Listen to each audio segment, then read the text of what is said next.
सेनापति थे पुष्पमित्र शुंग, उन्होंने राजगद्दी संभाल करके बुद्ध शासन को रिप्लेसमेंट करने का प्रकल्प किया, संकल्प किया कि मैं बुद्ध शासन को नष्ट करूंगा। इसलिए वो राजगद्दी पे बैठे थे और उसी समय उन्होंने जो धम्म का प्रचार प्रसार करने वाले भिक्षु संघ था, पहले उन्होंने कानून लाया। सबसे पहले कानून लाया कि जिस भरोसे भिक्षु संघ के आधार पर बुद्ध धर्म का प्रचार प्रसार होता था, उस समय जो तथागत बुद्ध ने कहा था भिक्षु संघ को, पहले वर्षावास में सारनाथ में उनका पहला धम्म प्रबोधन हुआ। उसके बाद आश्विन पूर्णिमा को वर्षा समाप्ति हुई, तब तथागत बुद्ध ने जो भिक्षु संघ था उनको आदेश दिया। जो आदेश ये बंद हो गया तो नीचे उतर बहुत ही महत्वपूर्ण था। क्या कहा था? चरत भिक्खवे चारिकम बहुजन हिताय बहुजन सुखाय लोकानुकंपाय अत्ता हिताय देव मनुष्याना मां एकेना द्व अगिमत्ते धम्म आदि कल्याण मध्य कल्याण परिपूर्ण कल्याण। तथागत बुद्ध ने यह कहा था भिक्षु संघ को, ओ भिक्षु, आप चारिका कीजिए, गांव-गांव जाकर लोगों से संपर्क कीजिए, सिर्फ भोजन के लिए नहीं। भोजन तो उनको भोजन की व्यवस्था तो एक जगह भी हो सकती थी, लेकिन उनके पीछे जो उद्देश्य था कि बौद्ध भिक्षु गांव-गांव जाकर लोगों के साथ संबंध बढ़ाए, लोगों की समस्या देखे, लोगों को क्या तकलीफ है, क्या परेशानी है, उनके कारणों का पता लगाए। किस कारण समाज दुखी है, वो कौन से कारण है जिस कारण से समाज पीड़ित है, उन कारणों का पता लगाकर उन कारणों का निवारण करने के लिए लोगों को मार्ग बताए। इसलिए महाकारुणिक तथागत बुद्ध ने कहा कि भिक्षु, आप गांव-गांव जाकर समाज के साथ संपर्क रखिए, चाहे बारिश का समय हो, चाहे कितनी भी कठिन परिस्थिति हो, उस समय का जो भिक्षु संघ है वो गांव-गांव जाता था और घर-घर जाकर भिक्षा मांगता था, पिंडदान करता था, भोजन प्राप्त करता था। और भोजन करने के बाद किसी पेड़ के नीचे बैठ करके जो लोग इकट्ठा होते थे उन लोगों को, इकट्ठा हुए लोगों को, जो उनके सवाल थे, उनकी जो समस्याएं थी, उस सभी समस्याओं का निराकरण करके उनको मार्ग बताते थे। तथागत बुद्ध का मार्ग, तथागत बुद्ध को कोई ईश्वर परमेश्वर नहीं कहते, तथागत बुद्ध को मार्गदाता कहते हैं। तो भिक्षु संघ उनको मार्ग बताता था। इस तरह से जो मेन उद्देश्य था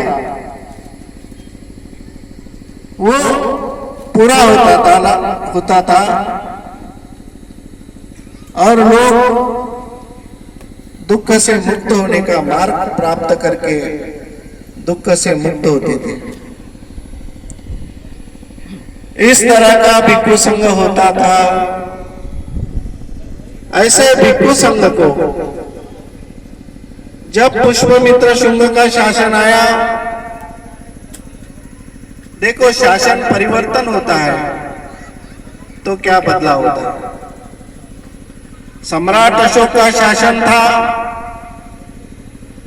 बुद्ध धर्म फला फूला, चारों दिशा में चले गए। लेकिन जैसे ही शासन में परिवर्तन आया, शासन बदल गया, पुष्पमित्र शुंग के हाथ में शासन आया, उन्होंने जो धम्म का प्रचार प्रसार करने वाला भिक्षु संघ था, उनको कत्ल करने का आदेश दिया। उन्होंने आदेश निकाला कि जाओ, जो भी भिक्षु दिखेगा उसका सिर लेके आओ, काट के सिर लेके आओ, और एक भिक्षु के सिर की कीमत 100 सोने की मोहरा थी। आज करीबन एक भिक्षु के सिर की कीमत 3 करोड़ रुपए हो सकती है। उस समय एक भिक्षु के सिर की कीमत 100 सोने की मोहरा उन्होंने लगाई थी, और लोग ढूंढ कर भिक्षुओं को पकड़कर उनका सिर काट करके राजा को देते थे और पैसा लेके जाते थे। इस तरह से बुद्ध धर्म का धीरे धीरे पतन होने लगा। जब भी कोई विचारधारा का प्रचार प्रसार रुक जाता है, बाबा साहब आम्बेडकर कहते हैं कि कोई भी विचारधारा अपने आप फैलती नहीं, अपने आप उसका प्रचार प्रसार होता नहीं। जब तक उस विचारधारा का प्रचार प्रसार करने वाले अनुयायी कार्यकर्ता निर्माण नहीं होंगे, तब तक उस विचारधारा जन जन तक नहीं पहुंच पाती। तो हम इस पर चर्चा करें कि बुद्ध धर्म पूरी तरह से फैला हुआ था, लेकिन जिन लोगों ने बुद्ध धर्म का पतन किया, आज बुद्ध धर्म का पतन करके भारत के अंदर ऐसी परिस्थिति निर्माण की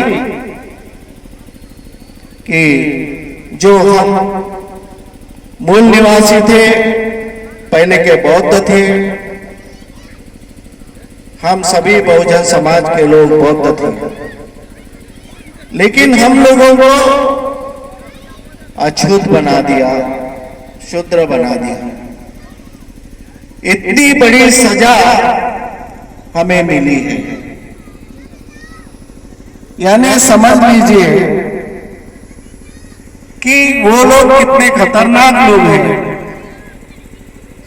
जिन्होंने बुद्ध धर्म का पतन किया और हमें अछूत बना करके रख दिए। कितने षड्यंत्रकारी हैं, कितने हिंसक लोग हैं उसमें हमारे लोगों की क्या गलती थी, बौद्धों की क्या गलती थी? क्या बौद्ध लोग सदाचरण से जीना नहीं चाहते थे? बौद्ध लोगों का आचरण कोई गलत था? नहीं था। हम लोग पहले भी अच्छे थे, आज भी अच्छे हैं, और हम सही रास्ते पे चलने वाले लोग हैं। आज भी हम सही रास्ते पे चलने वाले लोग हैं, लेकिन हम अपने धम्म का, अपने भिक्षुओं की सुरक्षा नहीं कर पाए। हम सुरक्षा नहीं कर पाए, ये हमारे सबसे बड़ी कमी रही है। तो समझ लीजिए, ये आपके सामने मैं मुद्दा रखता हूं, ये विषय मैं आपके सामने देना चाहता हूं। आप लोग इस पे चिंतन कीजिए, सोचिए इस पर कि जिन लोगों ने बुद्ध धर्म का पतन किया, हमारा कोई उसमें दोष नहीं था, लेकिन हम लोग बुद्ध धर्म की या बुद्ध धर्म के प्रचार प्रसार करने वाले की सुरक्षा नहीं कर पाए। इसी वजह से बुद्ध धर्म का पतन हुआ। तब बाबा साहब आम्बेडकर ने चिंतन किया कि जो उपासक थे, बुद्ध धर्म के अनुयायी थे, वो संगठित नहीं थे। भिक्षु संघ संगठित था उस समय। भिक्षु संघ का एक संघ था, भिक्षु संघ एक विचार से चलता था। बुद्ध धर्म का एक ही शास्त्र था, तथागत बुद्ध। उनके विचारों पर पूरा भिक्षु संघ चलता था। सब कुछ रहने के बावजूद जो उपासक थे, जो अनुयायी थे, उनका संघ नहीं था, उनका कोई संगठन नहीं था। और सुरक्षा में हम, सुरक्षा का अभाव था, सुरक्षा देने में हम कहीं कमजोर हो गए। इसलिए बाबा साहब आम्बेडकर ने कहा कि हमारे उपासक का भी संघ होना जरूरी है। धम्म का प्रचार प्रसार सिर्फ भिक्षुओं नहीं करना चाहिए, ऐसा नहीं। बाबा साहब आम्बेडकर ने जो नागपुर के दीक्षा भूमि पर अशोक विजयादशमी के दिन स्वयं बुद्ध धर्म की दीक्षा ली और लाखों लोगों को बुद्ध धर्म की दीक्षा दी दीक्षा भूमि में। उस समय बाबा साहब आम्बेडकर ने कहा कि उपासक की भी जवाबदारी है कि बुद्ध के विचारों को आगे बढ़ाए। इसलिए उन्होंने संगठन पे बनाया, भारतीय बौद्ध महासभा संगठन बनाया कि उपासक भी उसके साथ काम करे। आज वो परिस्थिति आई है, हमारे विरोधक है, हमारे संगम तोड़ते जाते हैं। जब हमारे संघ जब टूटते जाते हैं, एक संघ के अनेक संघ निर्माण होते हैं, तब हमारी हानि होती है। ये हमारे इतिहास ने हमको बताया। वो हमेशा हमें आपस में लड़ाने का काम करते हैं, हमेशा तोड़ने का काम करते हैं। आज उन्होंने सारे लोगों को जोड़ दिया। माननीय कांशीराम जी ने ऐसी नीति अपनाई कि उन्होंने जो अल्पजन थे उनको बहुजन समाज में लाया, सब लोगों को जोड़ दिया, चाहे वाल्मीकि समाज हो, चाहे जाटव समाज हो, चाहे अहिरवार समाज हो, चाहे कोरी समाज हो, ओबीसी के भी लोगों को उन्होंने जोड़ा, आदिवासी के लोगों को भी जोड़ा और उनका एक संघ बनाया, एक विचार से उनको प्रेरित किया, जो विचार था डॉक्टर बाबा साहब आम्बेडकर का विचार था। डॉक्टर बाबा साहब आम्बेडकर के विचारों से मान्यवर साहब ने पूरे लोगों को जोड़ा। हमारे महाराष्ट्र में कुछ लोग बोलते कि नहीं, समाज इकट्ठा नहीं हो सकता, अपने अपने में रहो, एक हो नहीं सकते, हम शासन नहीं कर सकते। ये महाराष्ट्र में ऐसी मानसिकता बन गई थी। जब साहब महाराष्ट्र में आते थे तो मराठी में बोलते थे, महाराष्ट्र के लोगों को मराठी में बोलते थे की महाराष्ट्राचे लोक म्हणतात की आम्ही एकत्र येऊ शकत नाही आणि आम्ही शासन करू शकत नाही, हम नहीं कर सकते। ये निगेटिव मानसिकता महाराष्ट्र में काफी पैमाने पे पड़ी। लेकिन वही बात मान्यवर साहब ने यूपी में करके दिखाई कि सब लोगों को इकट्ठा करके हम शासन में भागीदारी ले सकते हैं, अपने हाथ में शासन ले सकते हैं। यही तो तथागत बुद्ध ने किया था, ये बाबा साहब आम्बेडकर ने कहा था। तथागत बुद्ध की मूवमेंट, बुद्ध धर्म ये किसी एक जाति के लिए नहीं है।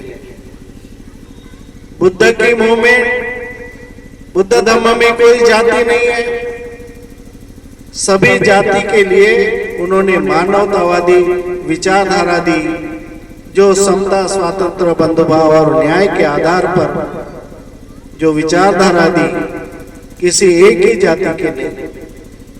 लेकिन अभी हमारे समाज में ऐसी मानसिकता निर्माण की जा रही है, हमें जाति जातियों में फिर से बांटा जा रहा है।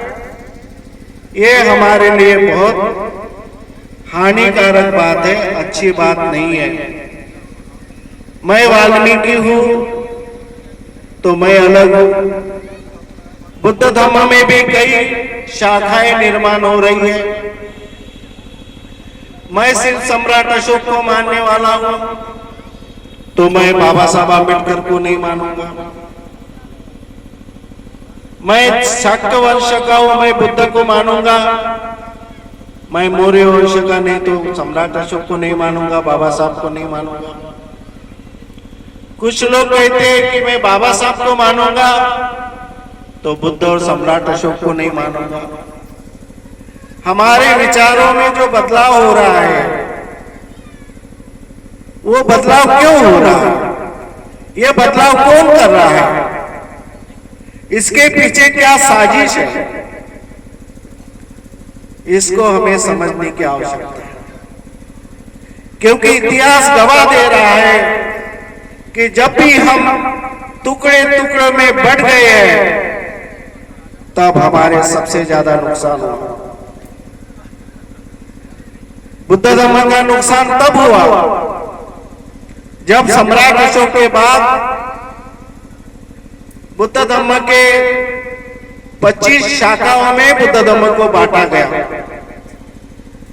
पहले धम्म संगति में 2 बड़े बड़े ग्रुप बन गए, एक संस्कृत भाषा का ग्रुप बन गया, दूसरा पाली भाषिक का ग्रुप बन गया। उसके बाद में जो संस्कृत भाषा का ग्रुप बन गया, उन्होंने और अपने ग्रुप बना बना करके जब बुद्ध धर्म के विचारों को 25 भागों में बांट दिया, तब लोगों के मन से बुद्ध धर्म धीरे धीरे खत्म होने लगा। ये बांटने की प्रक्रिया है, समाज को बांटने की प्रक्रिया है वो हमारे लिए घातक है। इसलिए आज हम देखते हैं कि जो वर्ण व्यवस्था है, आज वर्ण व्यवस्था अभी उन्होंने जाति के आधार पर पहले वर्ण व्यवस्था थी, आज वो जाति के आधार पर नहीं है। उसका वर्ण व्यवस्था का आधार जाति के आधार पर नहीं है। आज का जो शासन चल रहा है वो वर्ग समूहों का शासन चल रहा है, यानी एक विचारों का वर्ग निर्माण हुआ भारत के अंदर और उसी वर्ग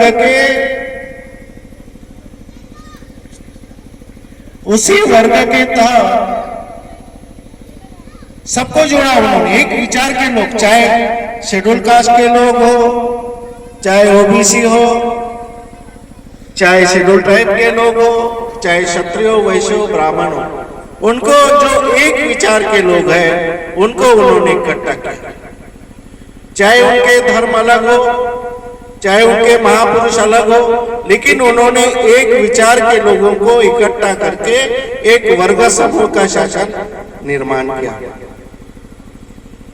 और हम लोगों को फिर से बांटने का प्रयास किया जा रहा है।